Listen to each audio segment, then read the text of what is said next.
नमस्ते बच्चों, चलिए आज की कक्षा की शुरुआत कर रहे हैं।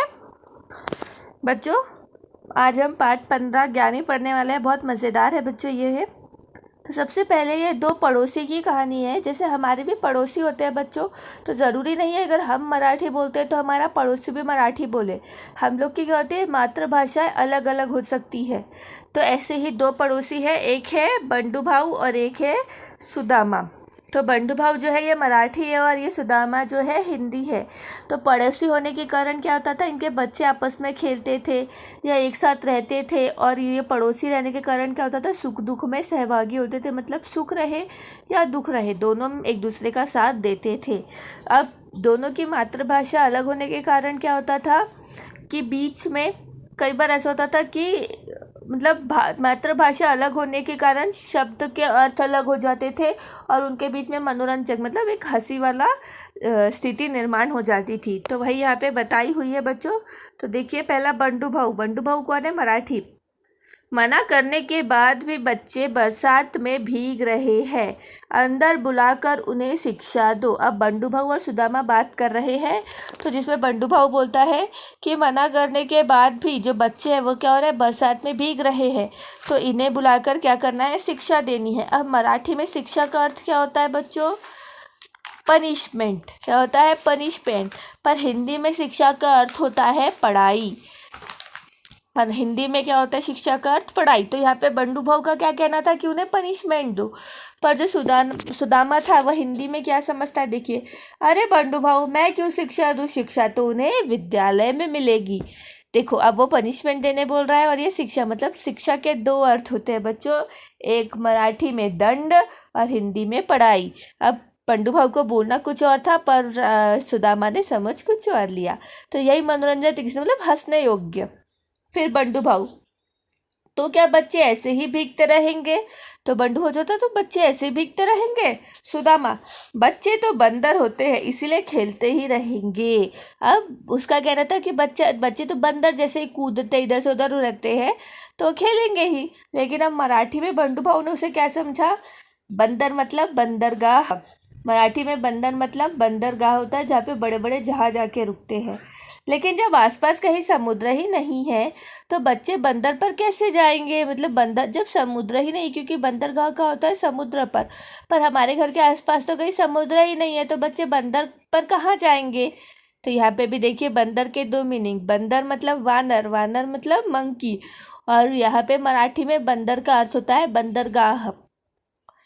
अब सुदामा, अच्छा जरा बैठो, मैं भीगा हुआ ऊन का स्वेटर सुखाने के लिए फैला आता हूँ। कहता कि मेरा जो ऊन का स्वेटर है मैं उसको भिगाकर सुखाकर आता हूँ, तुम बैठो। तो बंडू क्या बोलता है, तुम ऊन के स्वेटर को ऊन में कैसे सुखा सकते हो। मतलब ऊन, एक ऊन का अर्थ होता है ऊन, वुलन, और ऊन मतलब मराठी में धूप। यहाँ पे भी दो मीनिंग हो गए। अब उसके बाद सुदामा, अच्छा यह सब छोड़ो, बेटी को खत भेजा कि नहीं। मतलब सुदामा बंडू से पूछता है कि ठीक है ये सब छोड़ो, पर तुम अपने बेटी को खत भेजने वाले थे, तुमने भेजे कि नहीं भेजे, क्योंकि हो सकता है कि वो बाहर रहती होगी। तो बंडू भाऊ, अरे सुदामा, खत तो खेत में डालते हैं, बेटी को क्यों भेजे। अब उसने क्या समझा, खत के भी दो अर्थ, हिंदी में खत का अर्थ होता है पत्र, लेटर, और मराठी में खत का मतलब हो जाता है खाद। तो देखिए, उसके भी दो मीनिंग। तो अब वो क्या बोलता है कि अरे खत तो खेत में डालेंगे, मैं मेरी बेटी को क्यों भेजूं। यदि वे दोनों हिंदी और मराठी भाषाएं समझते तो शायद यह स्थिति नहीं बनती।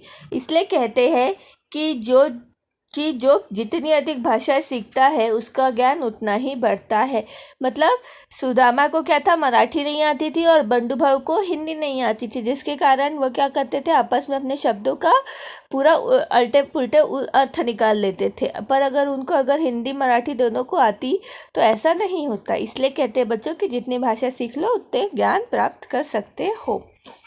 अब बच्चों, ऐसा ही एक देखा होगा आपने, पीके। तो पीके मूवी आप सबने देखी होगी। उसमें भी देखिए, वो बोलता है अच्छा अच्छा, तो वो जब जेल में होता है ना तो वो बोलता है अच्छा, मतलब हिंदी में अच्छा मतलब अच्छा, और मराठी में मतलब अच्छा मतलब वही शब्द का उपयोग हम 2 से 3 स्थिति में कर सकते हैं, 2 से 3 स्थितियों में कर सकते हैं। तो वैसा ही ये है। तो इन वर्ड्स को क्या कहते हैं बच्चों?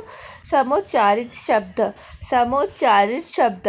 हिंदी, यहाँ पे हिंदी अर्थ दिए, यहाँ पे मराठी अर्थ दिए है, और बीच में जो ऐसे शब्द होते हैं जिनका अलग अलग मातृभाषा में 2 अलग अर्थ होता है, उन्हें समोच्चारित शब्द कहते हैं। जैसे यहाँ पे शिक्षा, मराठी में दंड, पनिशमेंट, और हिंदी में पढ़ाई। बंदर, वानर, हिंदी में वानर, मंकी, और ये बंदरगाह जहाँ पे बड़े बड़े जहाज आके रुकते हैं। ऊन, वुलन, यहाँ पे धूप। खत, खाद, पत्र। घास, हिंदी में हरी हरी घास, और मराठी में निवाला मतलब बाइट, खाने की बाइट। जाड़ा, जाड़ा मतलब ठंडी हिंदी में, और मराठी में जाड़ा मतलब मोटा। बच्चों ऐसे ही और भी शब्द है जो मैं आपको लिखने के लिए दूंगी। अब आप ये वीडियो आज आपको मिलेगा, ये जो वीडियो मिला है इसके प्रश्न उत्तर मैं बाद में दूंगी, पर जो मैंने आपको राष्ट्रीय त्यौहार पढ़ाए हैं वह उसके क्वेश्चन आंसर्स आज आपको मिलेंगे, और साथ में ही आपको महीनों के नाम भी दे दूंगी, ऋतुओं के नाम भी दे दूंगी। आप अपने कॉपी में जैसे दिए वैसे के वैसे उसे लिख लेना, ठीक है बच्चों? चलिए अब हम अगली कक्षा में मिलेंगे। धन्यवाद।